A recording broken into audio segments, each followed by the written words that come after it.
Oi, Érica. Eu sou a Maria Cecília, eu sou da turma 221. Eu vou explicar hoje sobre os ciclos biológicos. Dentre eles são o nitrogênio, carbono, água e oxigênio. Vamos lá. Eu vou começar com o do nitrogênio.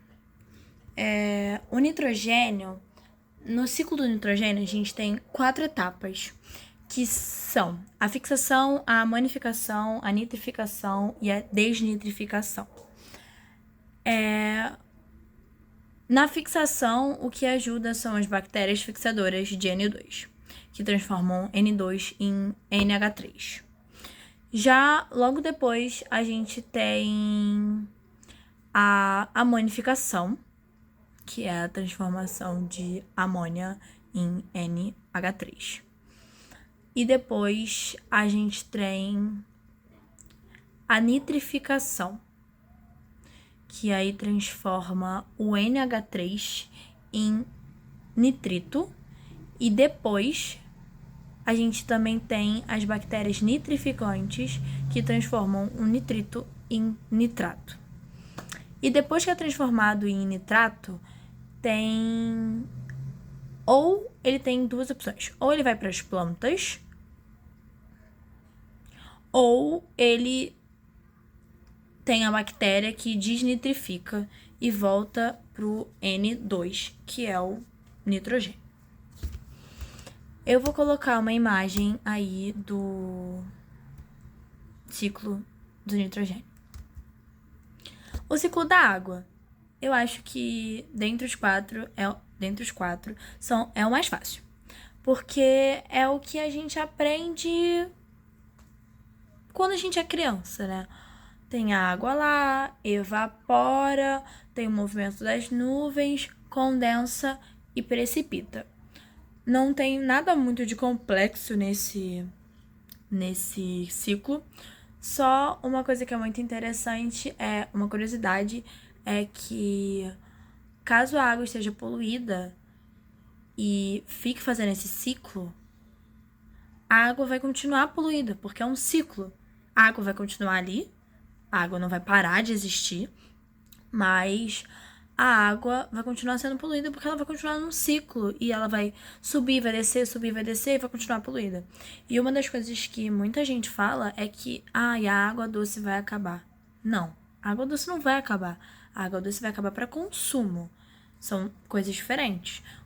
Vai acabar para consumo, mas não vai parar de existir água. Não vai, gente, água doce acabou. Não, não vai. Isso não vai acontecer. O que vai acontecer é que não vai mais existir água doce para consumo. O que pode existir de não ter mais água para consumo. Isso que é o ruim. O que pode acontecer é não ter mais água potável. Existe um desequilíbrio com o ciclo da água, que é chamado de chuva ácida. É quando você tem a mistura de enxofre, óxido de enxofre ou de nitrogênio com a água, e isso forma H2SO4, que é o ácido sulfúrico, ou o ácido nítrico, que é o HNO3. E isso tem algumas consequências. Ele pode contaminar corpos d'água, ele pode ter morte de animais e pode ter a corrosão de sólido do solo e queima de vegetação. Esse é o desequilíbrio da água. Agora a gente vai falar sobre o ciclo do oxigênio. Quando você fala ciclo do oxigênio, não é somente o O2, porque a gente tem mais outras moléculas que têm o O. Dentre elas, o ozônio, que a gente tem uma camada de ozônio, que eu vou falar um pouco mais na frente. O ciclo do oxigênio é literalmente a gente respira oxigênio, porque a respiração das plantas, elas expiram oxigênio e a gente expira oxigênio. Isso acontece na fotossíntese e na quimiossíntese. Falando da camada de ozônio, um desequilíbrio que tem no ciclo do oxigênio. É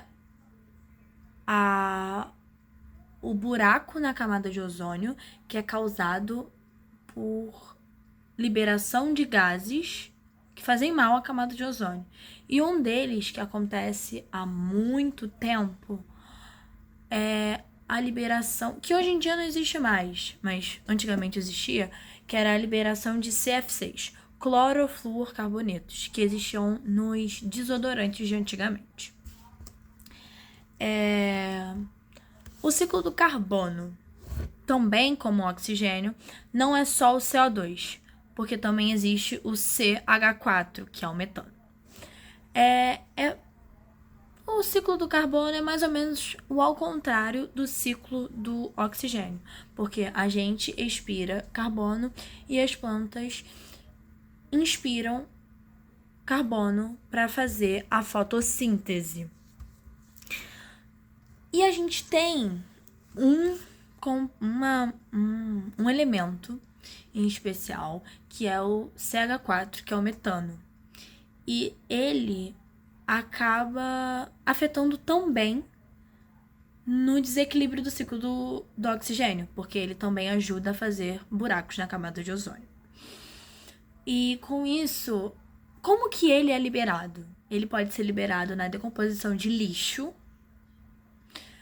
ou ele pode ser liberado tanto na decomposição de lixo quanto na composição de organismos, ou ele pode ser liberado pelo pum da vaca.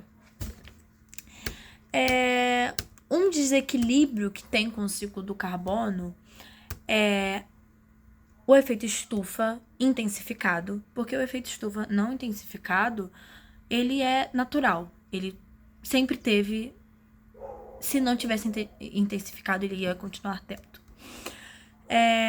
Temos o desmatamento, que você desmata,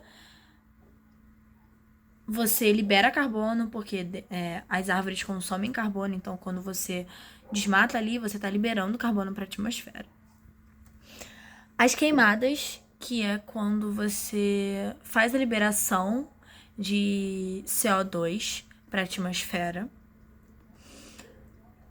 E a gente também tem o uso de combustíveis fósseis, né? Que isso também ajuda na poluição da atmosfera. A gente tem a gasolina, o diesel, o gás natural. Eles também dão muito ruim. O que eles estão tentando fazer hoje em dia é trocar esses derivados de petróleo por biocombustíveis. O biodiesel e o álcool são muito bons para isso. Só que a gente tem um problema com esses, porque o biodiesel ele vem da queima da cana, da soja, só que nos dias atuais a gente tem um problema que é ou você queima para fazer combustível ou você usa para o alimento. Então tá tendo essa intriga, porque ou você escolhe fazer para ajudar o meio ambiente, ou você escolhe para alimentar as pessoas, porque são alimentos, são produtos que a gente se alimenta. É isso. Tchau. E não, calma. Tchau não, porque eu vou resolver uma questão de ciclo, algum ciclo. Então vamos lá. Eu peguei uma questão do Enem de 2023. A questão fala: no ciclo biogeoquímico do nitrogênio participam vários organismos vivos. Um dos efeitos desse ciclo é aumentar a disponibilidade dos compostos nitrogenados no solo. As minhocas participam desse ciclo quando: letra A, oxidam o nitrito a nitrato. B, reduzem o nitrito a amônia. C, oxidam a amônia liberada na matéria orgânica. D, transformam a matéria orgânica liberando amônia. E, fixam o nitrogênio molecular presente no ar atmosférico. E a resposta é a letra D, transformam a matéria orgânica, liberando amônia. A explicação dessa questão, ela pode ser dada porque as minhocas desempenham um papel muito importante no ciclo biogeoquímico do nitrogênio, ao decompor a matéria orgânica do solo. Durante esse processo de decomposição, as minhocas ingerem restos de plantas e outros materiais orgânicos, quebrando-os em substâncias mais simples. Então, uma dessas substâncias é a amônia, um composto nitrogenado, como foi dito na questão. A liberação de amônia pelas minhocas contribui para o aumento da disponibilidade do nitrogênio no solo, que pode ser transformado em formas utilizáveis pelas plantas, como nitratos e nitritos, através do processo como a nitrificação. Por isso que é a letra B. Tchau!